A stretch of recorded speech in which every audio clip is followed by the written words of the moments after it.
Hey there. Before we dive into the topic of constructive feedback, I want to thank a listener who reached out to me after the last episode on neurodiversity released to point out some grammatical errors that were caused by using the terms neurodiversity and neurodivergent interchangeably. Neurodiversity is a term used when speaking about a group. As humans, we all process information differently. Therefore, we are all neurodiverse collectively. Neurodivergent refers to an individual who has a less typical cognitive variation, such as autism, ADHD, dyslexia, etc. As it was pointed out to me, it's not inclusive to use these terms interchangeably. Language matters, and that is a fact. And you know what's wild about getting that feedback last week?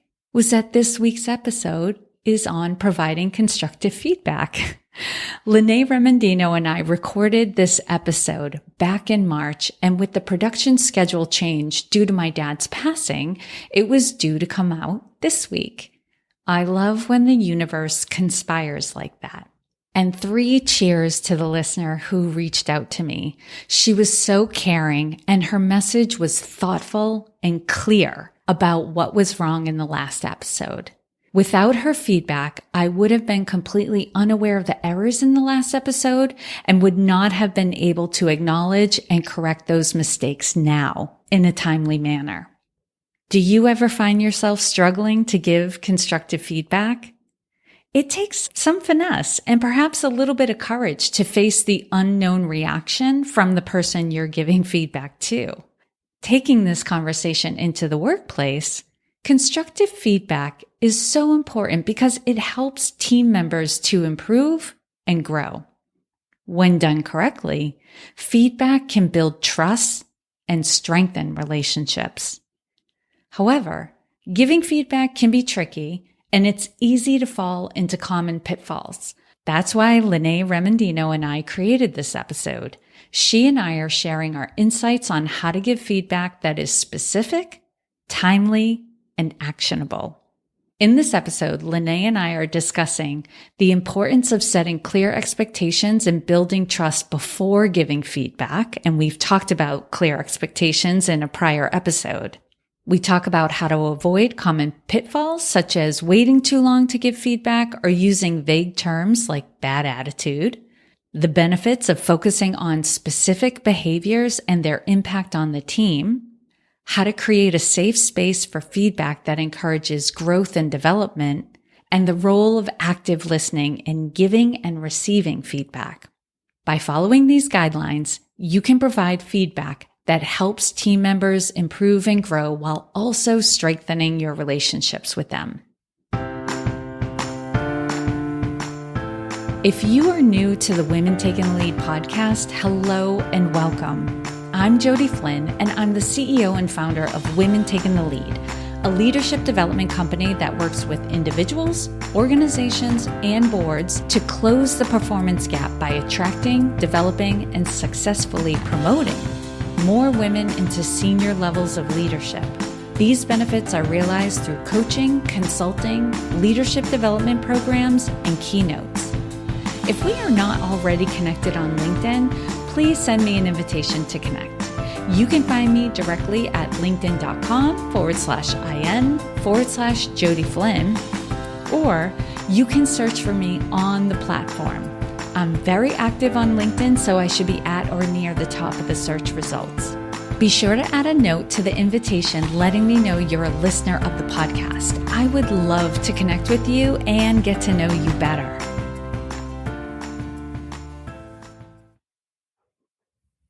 Hello, my friend. Welcome back to the podcast. Hey, Jody. It's good to see you and talk to you again. It is always good to see you and talk to you. So we're here to continue our series on communication. We've talked about adapting our communication styles to others. We've talked about questions and how to ask questions, clarifying questions to be specific. Mm-hmm. And then last week we did a whole episode on providing clear expectations. That's right. And so this next topic, much like the other episodes in the series, built on one another. I love this topic because it completely builds on the first 3 episodes that we did. So, token disclaimer, like if you have not listened to the first 3 episodes, I'm going to encourage you to just hit pause on this episode, go back, listen to those, because this is going to really round out those conversations. And leading off with that, in regard to the episode on providing clear expectations, we really wanted to underscore before we begin the topic of providing constructive feedback, to underscore how important it is to give the entire picture. When you're, delivering an expectation to somebody else and what you want to do and what you expect to see from them, it's important also to give them the entire context. So what will happen if you do meet this expectation? What will happen if you don't meet that expectation? And that's in regard to natural consequences, right? If you don't meet this expectation, if you don't do what you need to do by this deadline, this project will then go sideways, and here's what will happen because of that. Or if you complete this assignment in the time that, is outlined, all these good things will happen. So before we moved on to providing constructive feedback, we really wanted to make sure, like, people need to know the big picture of things so that they can make informed decisions as they're going about their day or their tasks. So just wanted to start there.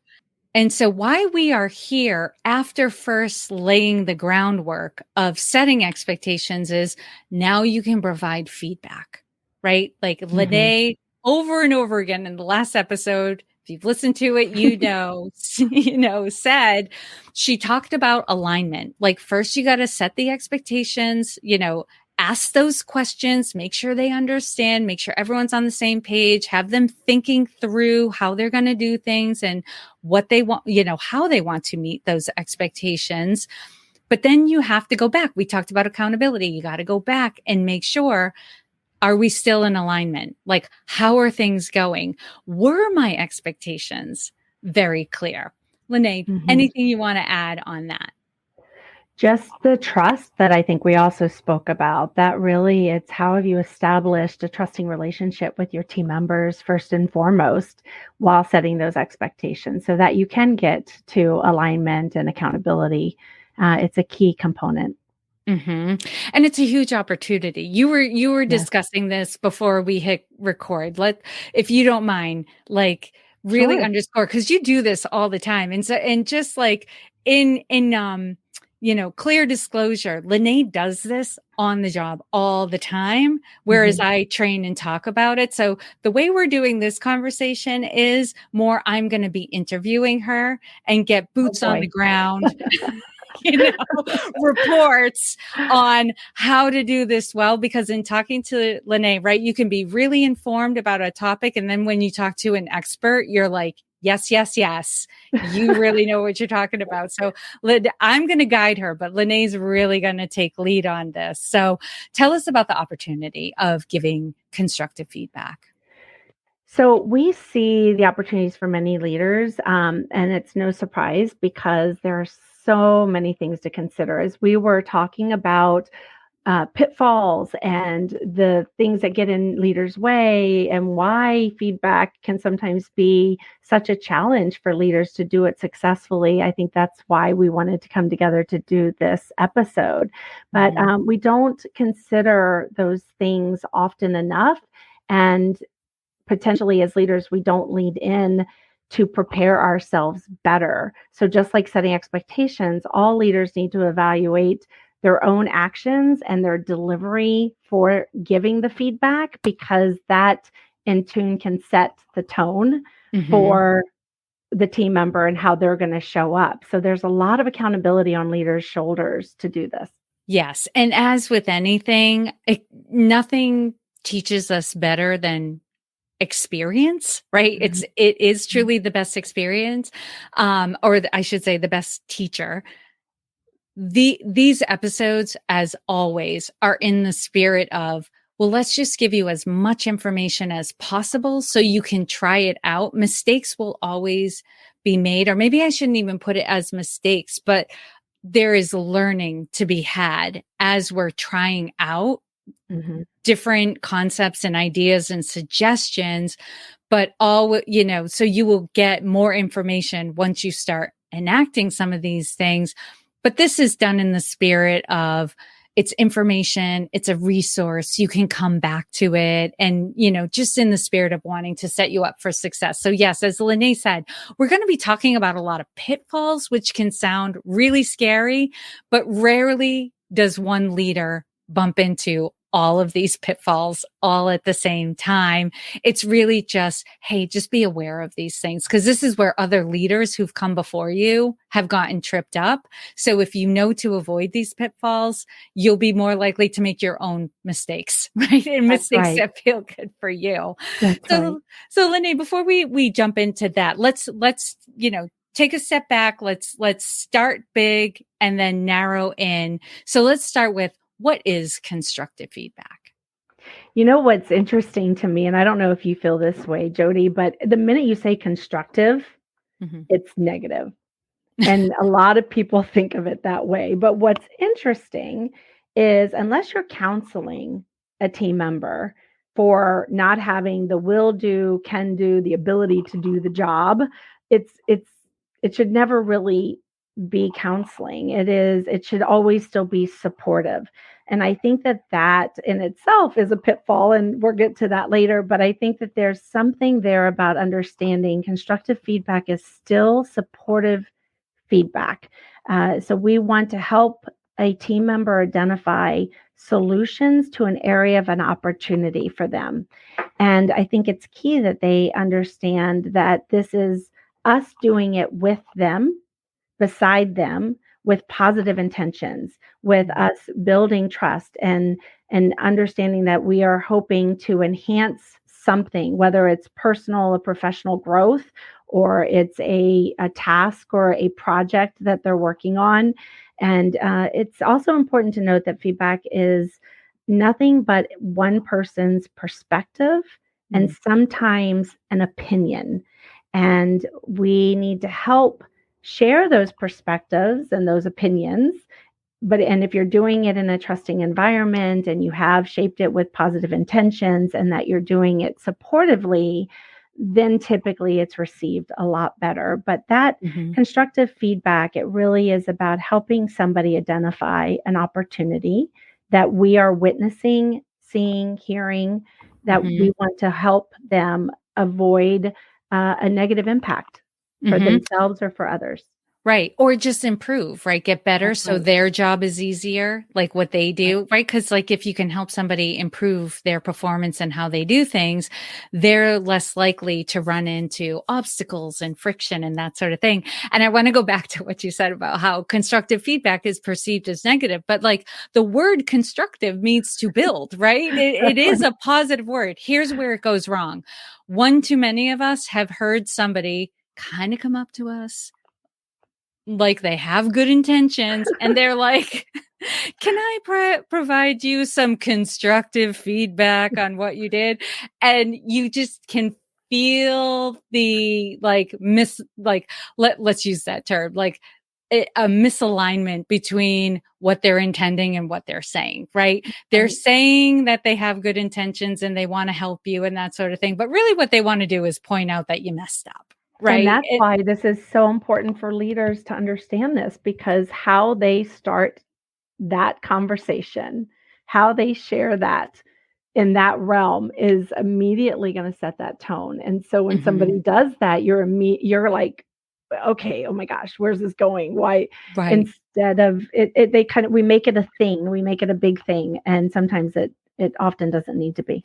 Yeah, it doesn't need to be a big thing. And that's why I say provide it often, early and often, so that it's not a big deal. Because if you wait and you wait and you wait, it gets bigger and bigger and bigger. And then you might even have emotion invested in what's going on. And then it becomes a thing. Mhm. And I also wanted to add my own experience with this being a perfectionist. And I know a lot of the women listening, also like can identify as a perfectionist or a recovering perfectionist. It burns when someone points out to us that we did something incorrectly or we could have done it better. There's Mhm. that moment of like, ooh, that stings a little bit because I want to get things right the first time. Although we can say here, like, there's no such thing as perfection. There's no such thing as doing it right all the time the first time, right? So just acknowledging that the person you're giving feedback to may also feel a little bit of that, even if you come with good intentions, even if say and do all the right things, they're going to have their own experience as you're introducing. And Lynae's going to get into like how to avoid the worst of this, right? So everyone's as comfortable as possible. But I will say on the flip side of things, feedback burns, but what burns more is knowing that somebody knew I was doing something incorrectly or that I could be doing something that would make my life easier and they didn't share it with me. Or they waited till I did it over and over and over again and then decided to give me the feedback. Because at that point, I was like, why didn't you tell me the first time you saw me do this? Like when you knew I was getting it wrong, Mhm. why didn't you kindly point it out to me? It may have burned, but I would have gotten over it. Now I'm like feeling like a little distrustful and a little bit betrayed because it Mhm. took so long. And, because as that person who wants to get it right and wants to bring excellence to my work, it burns more to know that I haven't been being excellent, That's right. and bringing the best to my work. So I just had to full disclosure say that, like, a lot of times we don't want to give people feedback because we know they might get a little bristly, but I'm telling you, it's worse if you don't. That's correct. Okay. So I kind of like led into this a little bit from the personal perspective, but your hot take, Lynae, why is giving constructive feedback so important, especially in the workplace? Well, I think we don't really have anything without communication, and the whole series, right, that we're doing this on has been around communication. And when we're not conversing with one another, we're not setting those expectations, we don't have the alignment. And then certainly, I think it's really important that for the receiver and the one providing the feedback, that did the expectations that I set for you and with you, or the position set for you and the responsibilities you have in that position, are all of those things coming together?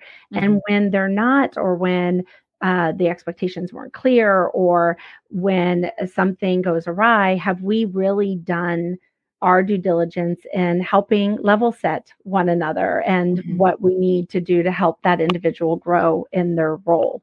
I think that's probably the most important piece, is Yeah. again coming from a growth perspective, Right. and reminding ourselves that in some cases it is our perception, and how we share that perception is key. So that's Yeah. why it's important.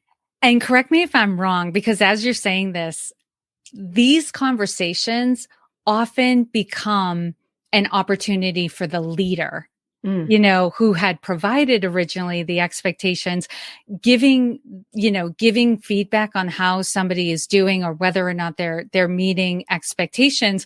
What comes out of it oftentimes, and I've been the leader in this situation many a time, was, oh, I wasn't clear about mhm, what you need. I thought we were clear. I thought we were in alignment. I thought we were on the same page, but there's this one variable neither one of us considered in our conversation, and that messed up mhm. everything.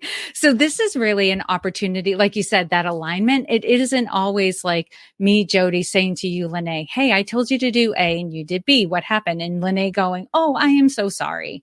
You were very clear and everything was perfect, but I just messed up. It rarely is that in That's these scenarios. Okay, great. Well, So, and I love that you said, because it falls on the leader.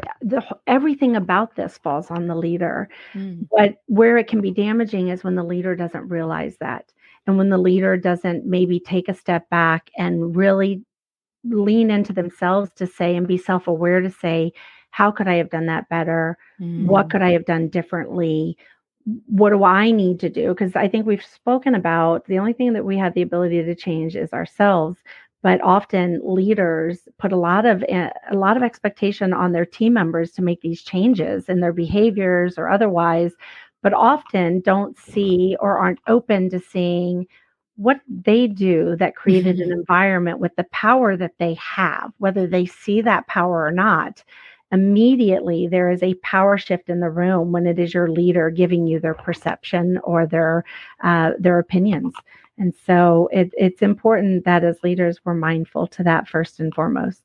Absolutely. Okay, so that's a great segue. So why don't we now dive into those pitfalls? What are the most common mistakes that leaders make when they're providing feedback? Jody, I don't know about you, but I had to laugh because as I have delivered this many times, whether it be in training sessions or whether it's coaching one-on-one, there are so many. Right. So many.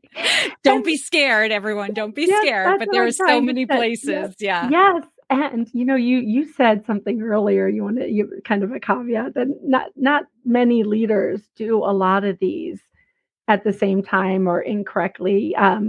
But I will tell you, I've had a few. Right. I do many of them holistically a lot at the same time. And so being mindful of that is important too. And I love that you're laughing right now because right before I knew we were going here, I'm like, I would really like to approach these pitfalls with a sense of humor. Not to make them light. It's still important to think about them, critically, how can I avoid these pitfalls? But if you hear one of these mistakes that leaders make and you're like, oh my God, that's me. I've done that.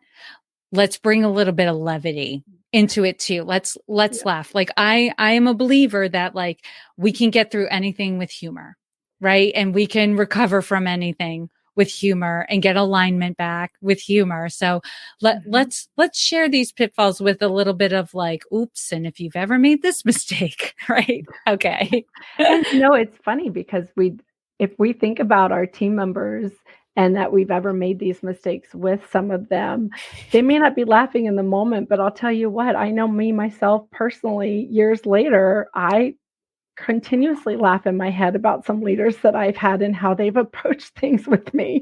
And it wasn't funny in the moment, but now I'm like, oh boy. Yeah. Remember that time?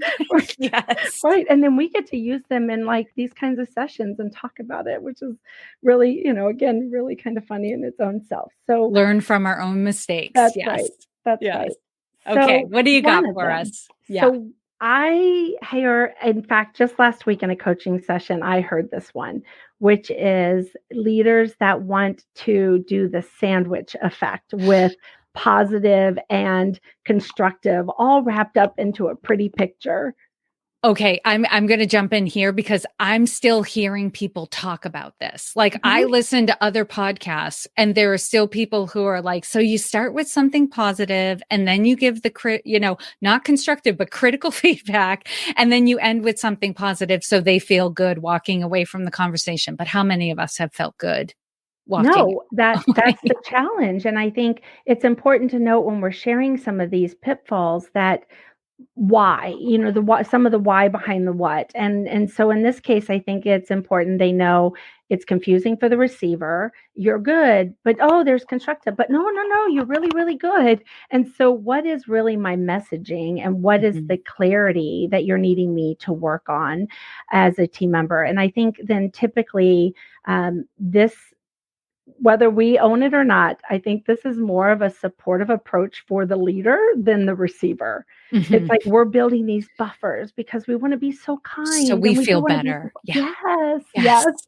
But in the end, we're the only ones that probably feel good about it. Or the team member might feel good about it, but did you really set the tone that there's going to be something corrective that's going to happen? And it's not clear, right? No, it's that mixed message. But as a leader, you're walking away going, well, that went well. That's right. And it may not have. I think it needs to go back to the trusting relationship that we've built. I think this one also is, if we're doing this, does your team member really know that you are beside them and that you are here to support them and help them be successful? If you have to buffer constructive feedback, I would also ask, have you given enough praise? Have you been praising them along the way? And that when these things happen and you need to provide any constructive feedback, that they know how much value you have replenished their emotional bank account with all the praise, so that this then doesn't become a thing and it's not bigger than what it needs to be, because we're doing this beside them and helping them. I think that's key too. And I want to add too, Lynae, do you agree with the concept of, catch people doing things right and pointing it out, right? Yes. Like when you're doing that all the time, then the constructive feedback doesn't feel so bad, right? But if they're only hearing from you when they make mistakes, they then get the impression that you only talked to them, right? Or only care about the mistakes they make, or that you're looking for the mistakes that make, right? How many people have said, like, you only see the things I do wrong. You don't see the things I do right. And it's like, no, we see them, but are we talking about them and pointing them out and saying, thank you? That's right. That's right. I love that you shared that. I think there's something so imperative in how we're able to just have open dialogue. And if we do it in a supportive way, often this is going to be one of the pitfalls we'll get to in a minute, but often this can sound like counseling. And it's, how do we avoid that? I don't know about you, but I have discovered amazing music, books, TV shows, movies, restaurants, and podcasts for sure, because a friend or colleague told me about it. Our network, made up of friends, family, colleagues, and acquaintances, are a vital source of information and access to resources for us. If you find the content and suggestions from this podcast valuable, could you do me a huge favor? Could you share it with a friend or colleague? Typically, the best way to share a podcast is to share a specific episode that made you think of the other person. You can share an episode right from your podcast app, or you can send the link to the webpage found in the episode description. My goal is to help millions of women to grow and feel calm and confident in their leadership. And I thank you from the bottom of my heart for helping me to do this. And I thank you for helping the woman in your life be the confident leader she is meant to be by introducing her to this podcast. So thank you. I think that another pitfall is that they do wait too long. You alluded to this earlier in the conversation already, that it's kind of like when you set expectations. Well, if you wait 3 months after they've started in the organization to set expectations, they probably have created a lot of bad habits by then. So you have to do it early and often. And this is one of those same things where we do wait a little too long, and then it will never be perceived as positive because it creates distrust. And they've already created these habits, and your team member is going to look at you or look to you to go, where have you been? And why am I just hearing this now? I've been doing this for quite some time. I haven't changed. Yeah. And their coworkers are like, when are you going to call them on this? That's like, right. Why are you not addressing this behavior? Right. It has a ripple effect to how you lead the other people on the team as well. Yes. But I have to, I think that is another pitfall though, that what you just shared, and I'm going to pick up on it now as you shared it. I think the pitfall that leaders can sometimes get into is also sharing the feedback third party. And so how do they build that camaraderie and the trust and the relationships in their own teams and with business partners so that they are reinforcing people to give the feedback themselves? And yes, as a leader, you have to cultivate it. And what I think I was hearing from you too is we have to be able to shape it up into a pretty little bow and help them see that there's trends and there's things that people are saying once they've received that feedback, and how as a leader I can support you so that the rest of the team sees that we're working on something together. Right? Yes, this is perfect. I'm so sorry. I'm jumping in here No, I love it. because okay, let's talk about that scenario. Now we have a triangle, right? You're the leader and employee A is tenured, right? They've been around for a while. Employee B is relatively new or new to a task, right? Mm-hmm. Employee A watches employee B do something wrong. And Mm-hmm. they come to you and they're like, they're doing it wrong. You need to say something. What conversation do you like with what you just said, right? You can't, give feedback based on what somebody else has seen, heard, and experienced. What do you do in that situation? What's the conversation or the coaching you give employee A in Yeah, that I try to situation? remind leaders that they are a conductor, not the conduit. And I think it's important that they understand what that means. And so we are here to support, and we're going to collect data. All of us, we as Mhm. human beings, we collect data and themes and trends. I think it's key to know what is a theme and a trend, and we might get to that. But a one or two time one offs are not themes.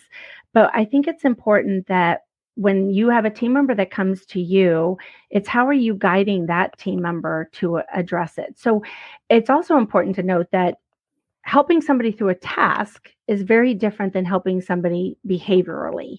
And so I think those two things are going to be very different from the leader. So if in your Mhm. case, the situation scenario that you brought up, it's a It's a task, task. then Yeah. it's how does that leader say, okay, so share with me what you think went wrong, what they're doing that is incorrect. How would you like to see it done? How would you set that expectation and share that with your peer? How Mhm. can you come in and help mentor and guide them with that, doing the right steps? What does that look like? So now my coaching is not correcting the person they want me to correct, but the person that came to me, I'm coaching them on how to handle that situation and to guide them in the conversation. And so that's really because we have to remember that these are people's perceptions, perspective, opinions. And Right. so it's, and or in a task, it's what they've been told through setting expectations. And so at this point, everybody really should know you can't get in the way of somebody else's perspective. You can't try to share someone else's perspective because then it gets muddied. You have your own biases, things, it makes it an awful environment for both you as a leader and your team member. But as a leader in that scenario, you can have a coaching conversation with employee A to try to distill that. Mhm. Is it your opinion that they should do it a certain way, or are they going to do the task ultimately correctly? Mhm. In which correctly meaning they're going to produce the result that we're looking for, but they may be doing it differently than how you would do it, as opposed to they're really doing the task wrong and need that feedback, but you're the eyes on the ground. So how do I coach you around how to give that person the heads up or the feedback in the moment? And this goes to the episode we did on clarifying questions, because if you are asking all of the right questions for the people that are coming to you with this third party feedback, Mhm. it's imperative because you have an opportunity as a leader. You want this in the back of your mind. You want to be able to observe and see, are you seeing, hearing whatever somebody else is sharing with you? Do you personally see that so that your feedback then becomes yours to provide? And then that's where there's a difference or a gap if there are themes and trends, so that your feedback then becomes about very specific and supportive to the team member to address it based on your eyes. But certainly getting others to share and to talk and to have that open, transparent conversation is important, because that's what's going to cultivate relationships. Perfect. Okay, continue. Thank you so Okay. much for So that. no, no, I love it. Thank you. I think also it's when leaders provide feedback with no solutions. So kind of what we were saying, there no clear direction. So this can happen with third party feedback right?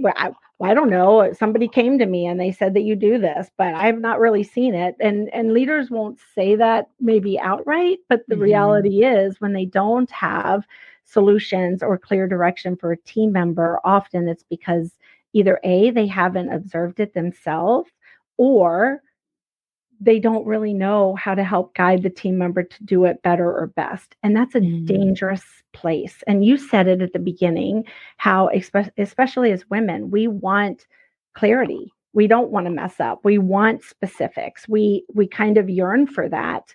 And so if our leaders don't give us that information and it's not very clear, or they can't give us guidance on how to do it better or best, then often we leave our team members out there just kind of dangling on their own going, I don't know what to do with this. And all right, all I know is I'm doing it wrong. That's right. And then I have no solution. Yeah. Yep. And disengagement, morale issues, productivity issues. So it's too often leaders might be frustrated about it. But again, if they can't take a step back and really get clarity on how to help somebody be more effective, that I think that is where we often go really wrong. And it's got to be recent. It's got to be, we said this earlier, it can't be, I hear people, oh, I'm waiting for the right time.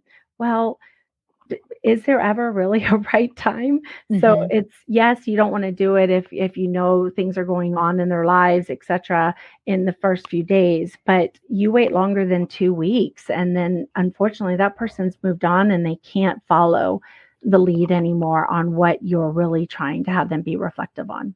Right. And I also want to acknowledge there's a certain level within the organization when somebody is already a leader and they're leading at like the senior executive level, you might get a situation where it's like, okay, you're the expert, figure it out, right? Because you are at that level of the organization and you might even be more expert than the CEO in certain areas. So they're not going to be able to give you the solution. But this is not the level we're talking about. Like chances are you are leading people who are mid-level to like frontline, in your organization. If you are not, like, then you've probably like been here, done this with that. But I just wanted to make that clarification. Like chances are if you're listening to this episode, you are leading people who need more direction than, hey, this is the problem, figure it out. Yeah, I think it depends though, Jody, based on if it's behavioral or not. If it's a task. Yeah, say more. Yeah. Well, I guess I don't know. I think if it is, so especially for women, right?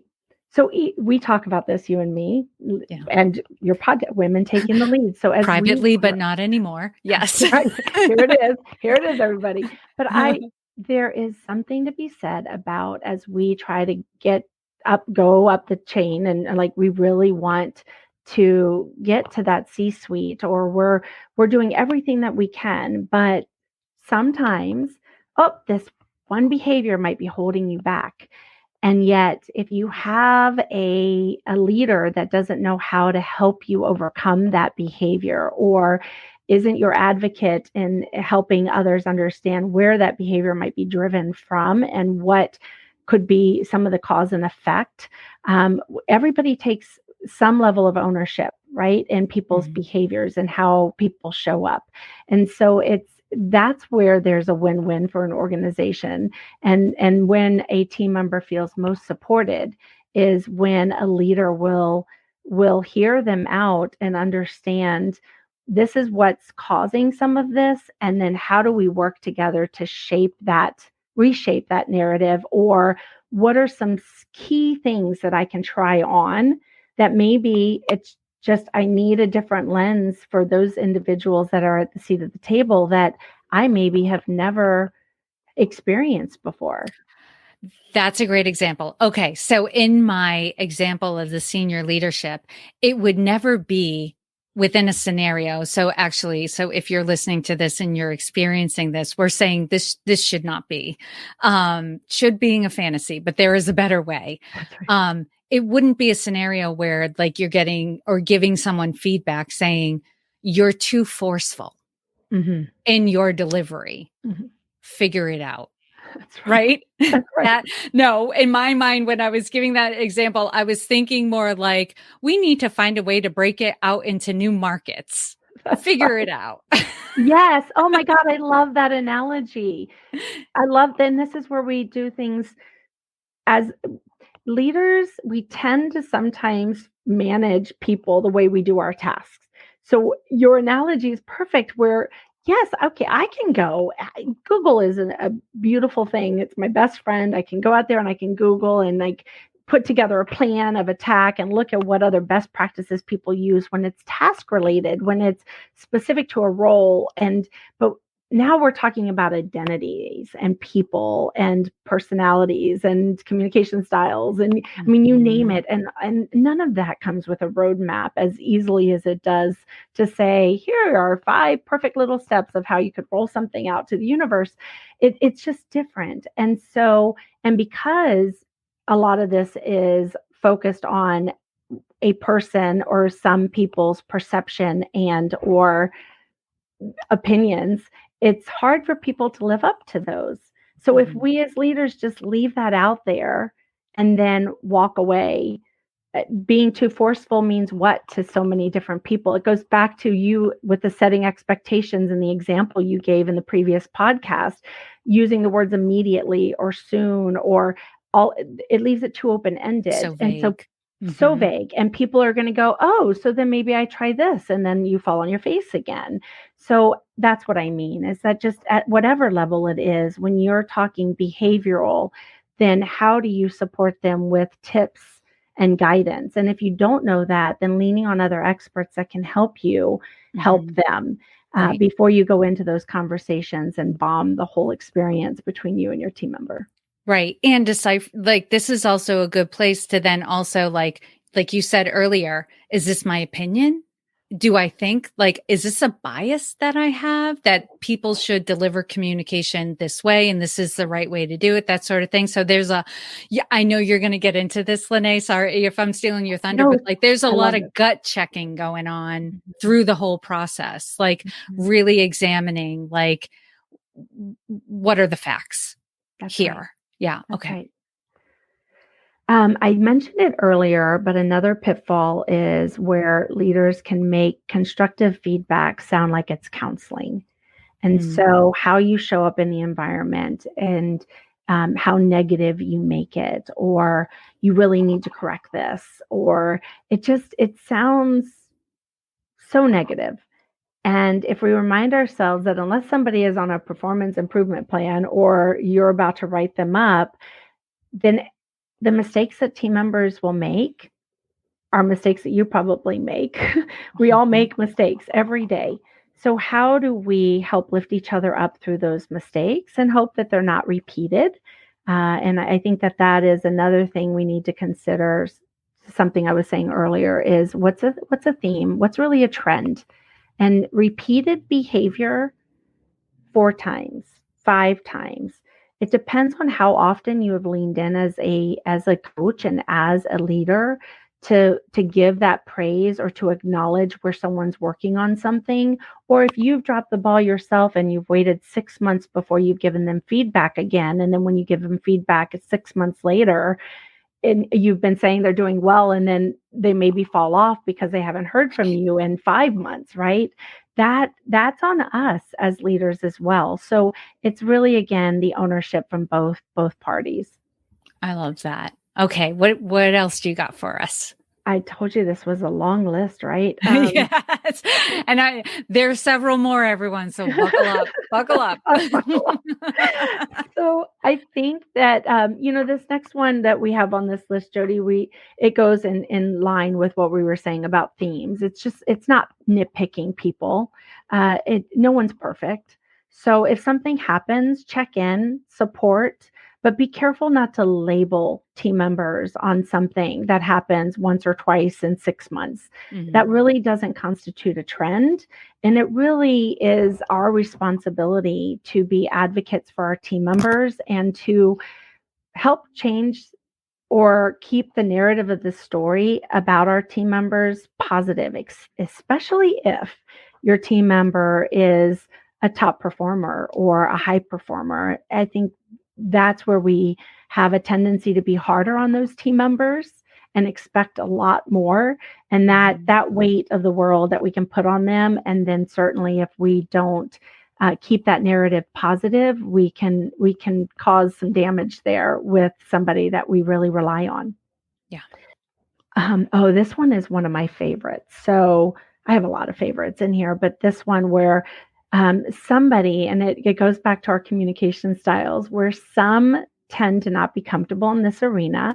And so similar to one of the other pitfalls of one of the first ones that I think that we had mentioned about bundling it with positive feedback. So there is a balance between being supportive, sincere, kind, then having to wrap everything up into a positive bow. You can't do that sometimes, right? Mm-hmm. This is a candid conversation, but it's not a thing until you make it a thing. But then you have individuals that want to just flower it all up. And here, I'm going to tell you through my own story. This is what happened to me. And then you hope that what your story was is going to resonate with somebody. But it, again, leaves it too unclear. People are left to read between the lines and then ask you, did you mean that for me? Were you trying to say something to me? So again, there's a theme in what we're saying, which is be clear. Right. Clear is kind. Clear is kind. That's right.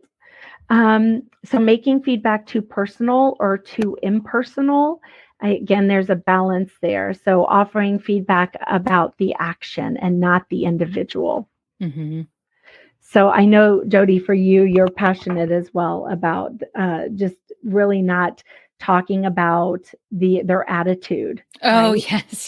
yes. We were talking about this earlier, how, I will say in training, you can't give feedback on somebody's attitude because all that happens is you get into an argument with them that sounds like, yes, you were. No, I wasn't. Yes, you were. No, I wasn't. So you can't say to somebody, you have a bad attitude, or you're displaying a bad attitude, because again, that's vague. It's what does it mean to have a bad attitude? So, right, break it down. What indicated to you that they had a bad attitude? Don't talk about the attitude, talk about the behavior. So were they rolling their eyes? Were they having a side conversation while you were leading a discussion? Was it their tone of voice?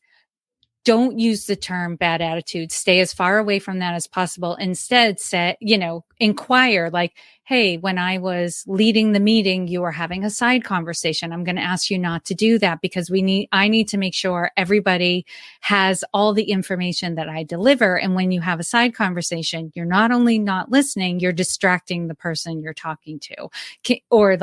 Can you see where that could go wrong? That's having that type of conversation with somebody. Because again, if you start with like, hey, you had a bad attitude in the meeting. I mean, even if they, kind of did, where it would be the typical bad attitude from their perspective, they're not experiencing bad attitude. So they're not going to know where you're coming from. What they're experiencing on the inside is discontent, unhappiness, or upset. So when you label that bad attitude, now you're also invalidating how they're feeling, right? There's just I'm going to say it again, stay away from bad attitude, because when you say those words, you're setting yourself up for misunderstanding, miscommunication, and conflict. Okay. I'm getting off my soapbox now. No, I love it. And I'm glad that you shared that, because I know that it is a passion, but it also goes in turn with that pitfall. I think some of the others are we've kind of indicated about the leader sets the tone. Boy, do I have a story about that one later, if we have a chance. And then leaders don't establish buy-in or commitment. And I also think that a huge component to a leader being successful in providing feedback to a team member is to know how to maneuver when someone doesn't take responsibility. And so I think that in itself can cause this strife. But overall, of all these pitfalls, it's important to remember that it is your perspective and it is often your opinion. And so it's important that we are here to help our team members find their way, not yours.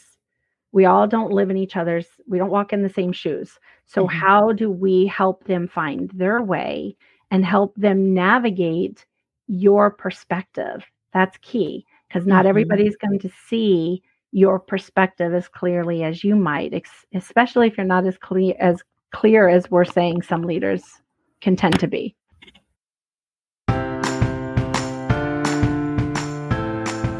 Okay, what were your takeaways from my conversation with Lynae? What is your approach to providing constructive feedback? And have you had any mishaps in the past? You've heard from Lynae and I, now we'd love to hear from you. Head over to LinkedIn to share your thoughts and takeaways on the posts corresponding to this episode. And if your last promotion has you experiencing and confronting challenges you haven't faced before, consider working with me. I would love to support you through this transition, help you get your feet back under you and feeling confident in your leadership once again. You can find a link to schedule a time to chat with me in the episode description. If you're listening through a mobile device, that link will be in your podcast app. If you're listening through the Women Taking the Lead website, the link will be toward the bottom of the episode webpage. As always, I hope this was of value to you, and here's to your success.